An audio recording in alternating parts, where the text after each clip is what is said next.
اللہ نے یہ نہیں کہا کہ زنا مت کرو، اللہ نے کہا ولا تقربوا الزنا، زنا کے قریب مت جاؤ. قریب کیسے قریب جاتا ہے انسان؟ آپ کے گھر میں کوئی رشتہ دار جوان لڑکی آ گئی ہے یونیورسٹی کی، کالج کی، آپ گھر سے باہر نکل جاؤ. بعض دفعہ ایسا ہوتا ہے، لوگ مجھے بتاتے ہیں کہ کوئی میری رشتہ دار خاتون آئی، جوان تھی، کزن تھی، گھر میں میں تھا، وہ اکیلی تھی، وہ آ گئی تو میری بڑی عجیب کنڈیشن ہو گئی، میں بہت پریشان ہو گیا، بہت مشکل سے بچا میں ان سے کہتا ہوں آپ گھر سے نکلے کیوں نہیں؟ یہ تو آپ قریب تو چلے گئے نا. جب ایک جوان لڑکی آپ کے گھر میں آئی ہے، آپ کو اس وقت گھر میں نہیں ہونا چاہیے، نکل جاؤ وہاں سے. ایسے دور بھاگو زنا سے، اتنا دور بھاگو. انبیاء ایسا ہی کرتے تھے، تبھی تو بچتے تھے. وہ جتنے بزرگان دین گزرے ہیں وہ یہ نہیں کہ زنا نہیں کیا، وہ ہمیشہ زنا سے دور بھاگے. ہمارے استاذ نے ایک واقعہ سنایا تھا ہمیں، کتابوں میں یہ واقعہ لکھا ہے کہ ایک طالب علم تھا، پرانے وقتوں کی بات ہے، رات کو مسجد میں چراغ لے کے مطالعہ کر رہا تھا. پہلے زمانے میں لائٹ وائٹ تو نہیں ہوتی تھی، گاڑیوں کے سفر نہیں تھے، اونٹوں کے سفر تھے، تو مسافر لوگ بعض دفعہ آ کے مسجدوں میں ٹھہرتے تھے. تو اس نے دیکھا کہ ایک جوان لڑکی ہے، پردے میں ہے لیکن خوبصورت جوان لڑکی، وہ آئی اور اس سے کہنے لگی کہ میں راستہ بھٹک گئی ہوں، مجھے ایک رات مسجد میں گزارنے دے دو. باقی یعنی صحیح تھی، وہ اسی طرح ہوا تو کہیں بھٹک گئی تھی. شہر میں بھی بعض دفعہ لوگ بھول جاتے تھے نا کہ راستہ بھٹک جاتے تھے. اب یہ پریشان تھا کہ میں اس کو رات کو اگر پناہ دیتا ہوں تو مجھے شیطان ورغلائے گا، اور اس لڑکی کو اگر میں پناہ نہیں دیتا تو یہ کہاں جائے گی رات کو، کوئی اور اس کی عزت سے کھیلے گا. تو اس نے بہرحال اس کو ٹھکانہ دے دیا، اس کو کہا کہ آپ ادھر اس طرف جا کے سو جائیں. نتیجہ کیا نکلا ہے کہ وہ لڑکی اس کو دیکھ رہی تھی، یہ کرتا کیا ہے، اس کو بھی اپنی عزت کا ڈر تھا نا کہ کہیں یہ دست درازی نہ کرے. تو یہ نوجوان جس چراغ میں مطالعہ کر رہا تھا، مطالعہ کرتے کرتے اس کی آگ میں اپنی انگلی لے کے جاتا اور اس کو جلاتا. جیسے ہی وہ جلنے لگتی تو اس انگلی کو واپس کھینچ لیتا، ایک دم تپش آگ لگتی نا، واپس کھینچتا. پھر تھوڑی دیر بعد یہ انگلی اس میں لے کے جاتا، پھر واپس کھینچتا. پوری رات یہ کرتا رہا ہے اور اپنی انگلی کو جلاتا رہا ہے. صبح جیسے ہی ہوئی ہے، اس نے فوراً، صبح صادق ہوئی نا فجر کی اذان کا وقت، اس نے فوراً اس لڑکی سے کہا یہاں سے چلی جاؤ، فوراً یہاں سے فوراً چلی جاؤ. اس نے کہا اللہ کی قسم اس وقت تک نہیں جاؤں گی جب تک تم یہ معاجرہ نہیں بتاؤ گے، یہ رات تم نے کیا ہے.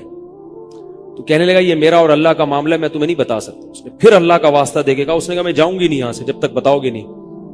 اس نے کہا شیطان مجھے ورغلا رہا تھا کہ ایک جوان لڑکی ہے، اجنبی ہے، کوئی دیکھنے والا نہیں ہے، کوئی دیکھنے والا نہیں ہے، تو زنا کر لو اس سے، کوئی دیکھنے والا نہیں ہے. شیطان مجھے لے کے جاتا تھا تو میں اپنی انگلی آگ میں جلاتا تھا، اپنے نفس کو یہ سمجھانے کے لیے کہ دنیا کی آگ برداشت کر سکتا ہے، جہنم کی بھی برداشت کر لینا، جہنم کی بھی برداشت کر لینا. پھر اور اگر تجھ سے یہ برداشت نہیں ہو رہی تو وہ کیسے برداشت کرے گا؟ کہہ رہے جب میں آگ میں جلنے لگتا تھا نا تو میری چیخ نکلتی تھی کہ یار یہ نہیں ہو رہی تو وہ کیسے برداشت ہوگی. حدیث میں آتا ہے جہنم کی آگ دنیا کی آگ سے 70 گنا زیادہ گرم ہے، 70 گنا زیادہ گرم. جب نبی صلی اللہ علیہ وسلم نے صحابہ کو یہ بات بتائی، ترمذی کی حدیث ہے کہ صحابہ کے سینے سے رونے کی ایسے آوازیں آنے لگی جیسے ہانڈی کھولتی ہے، ایسا روئے صحابہ. حالانکہ صحابہ گناہوں سے بچتے تھے، اتنا روئے ہیں کہ سینے کے جیسے ہانڈی کھول رہی ہوتی ہے ایسے ان کے سینے سے رونے کی آوازیں آئی ہیں. اور عرض کیا واللہ انہا لکافیۃ یا رسول اللہ، یا رسول اللہ یہ دنیا کی آگ بہت تھی عذاب دینے کے لیے، اللہ نے اس کو بھی 70 گنا زیادہ گرم کیا ہے. تو اس نے کہا کہ میرے دل میں گناہ کا خیال آتا تھا، میں کیا کرتا تھا، اپنے آپ کو جلاتا تھا جب چیخ نکلنے لگتی. تو اس طرح پوری رات میں نے اپنے نفس کو روکا ہے گناہ سے. تو تقوی کی برکات ہوتی ہیں. اس لڑکی نے کہا، اب گھر میں جا کے اپنے والد سے کہا کہ میں اگر نکاح کروں گی تو صرف کس سے کروں گی، اس نوجوان سے، عفیف اور پاک دامن ہے. تو کتابوں میں لکھا ہے کہ اس کے باپ نے اس کا نکاح دیکھو حرام سے بچایا، اللہ نے حلال طریقہ رکھ دیا. تو جو بھی زنا سے بچتا ہے نا، یاد رکھو جیسے زنا کرنے کا عذاب بہت سخت ہے، ایسے ہی کسی کو زنا کا موقع ملے اور وہ بچ نکلے، اس کا ثواب بھی بہت زیادہ ہے۔ تاریخ میں جن ہستیوں کو بھی زنا کا موقع ملا اور انہیں نے موقع ملنے کے باوجود زنا نہیں کیا، ان کو اللہ نے دنیا میں بھی بہت نوازا ہے۔ میں اکثر ایک واقعہ سناتا ہوں، ہمارے ایک دوست ہیں امریکہ میں، بلکہ امریکہ سے بھی ایک دور علاقہ ہے، اس کا جگہ کا نام میں بھول گیا۔ انہوں نے میرا یہ بیان سن کے مجھ سے ملنے کے لیے آئے تھے، وہ مجھے پہچان گئے یہ بیان سن کے، ممکن ہے یہ بھی میرا یہ بیان سنے وہ۔ یہ میرے والد صاحب کا واقعہ ہے۔ میرے والد صاحب جب امریکہ گئے، کنوارے تھے اس وقت، میرے والد صاحب بہت ہینڈسم تھے، خوبصورت تھے، اور اتنا چوڑا تو ان کا سینہ تھا اور ایسی چوڑی چوڑی کلائیاں تھیں، بہت ماشاءاللہ اللہ نے ان کو مردانہ وجاہت دی تھی، اور آواز ایسی تھی جیسے ببر شیر ہوتا ہے، بہت ہی خوبصورت آواز تھی، بڑی زبردست پرسنالٹی تھی۔ آپ جائیں ابھی ہمارے محلے میں جا کے لوگوں سے پوچھیں کیا خوبصورت پرسنالٹی تھی والد صاحب کی ہمارے۔ جب انتقال ہوا ہے نا میرے والد صاحب کا، تو پورا محلہ رو رہا تھا، پورا محلہ۔ مسجد کے امام صاحب جب بھی جنازے کا اعلان کرتے تھے نا تو روتے نہیں تھے، ہزاروں میتوں کا اعلان کیے تھے۔ میرے والد صاحب کا جب مسجد کے امام صاحب اعلان کر رہے تھے، 3 دفعہ اعلان کیا، تینوں دفعہ روئے ہیں، اتنی لوگوں کو ان سے محبت تھی۔ تو یہ کیسے ہو گئی؟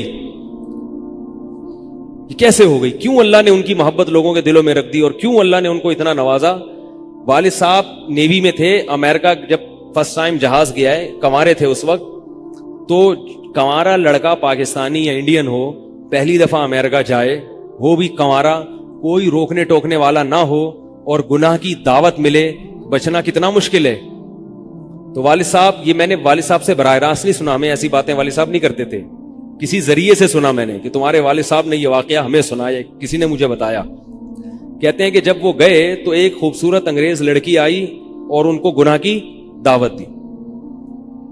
اب ایک دم پہلی دفعہ کسی پاکستانی نے یہ چیز منظر دیکھا ہو، ٹھیک ہے نا، امریکہ کا ایک منظر ہوتا ہے نا، اب تو لوگ موویز میں اتنا دیکھ چکے ہوتے ہیں نا، اس وقت تو ڈرامے فلمیں بھی نہیں ہوتی تھی، موویز بھی نہیں ہوتی تھی، تو پہلی دفعہ ہی دیکھا تھا یہ ایسا منظر، تو وہ گھسیٹ کے لے گئی اپنے گھر۔ جب یہ کہیں گھر پہ گیا ہوں نا تو مجھ پہ اللہ کا خوف آ گیا، میں نے کہا یہ کیا کر رہا ہوں میں۔ وہاں جا کے واپس بھاگے ہیں۔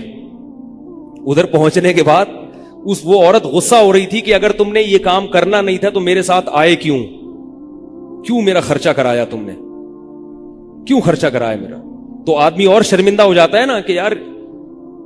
تو والد صاحب کہتے ہیں کہ میرے دل میں خیال آیا کہ میں نے زندگی میں کبھی یہ گناہ نہیں کیا اور میں یہاں پہلی دفعہ آیا ہوں، اگر میں اس گناہ میں پڑ گیا اللہ کی نظر مجھ سے ہٹ جائے گی۔ واپس بھاگے۔ بڑا مشکل ہوتا ہے ایسے موقع پہ۔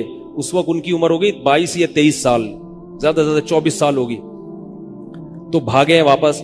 تو والد صاحب کہتے تھے، جنہوں نے مجھے یہ واقعہ سنایا، کہ مجھے کہنے لگے کہ تمہارے والد صاحب کہتے تھے کہ اس کے بعد میری زندگی میں کیا آیا ہے؟ انقلاب۔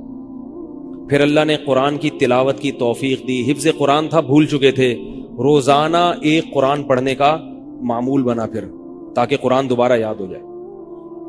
جہاز پہ 3 سال امامت کی، داڑھی بڑی رکھ لی ماشاءاللہ، اور پھر اتنی عزت اللہ نے ان کو دی۔ اللہ نے ان کے، ہمارے سب بھائی ماشاءاللہ داڑھی والے ہیں، سب بہنیں شرعی پردہ کرتی ہیں، سب بھابیاں پردہ کرتی ہیں۔ گھر میں کیا آ گیا پورا، حالانکہ اس وقت شادی نہیں ہوئی تھی، لیکن یہ اثرات کہاں منتقل ہوئے ہیں؟ خاندان میں، پورے خاندان میں منتقل ہو گئے نا۔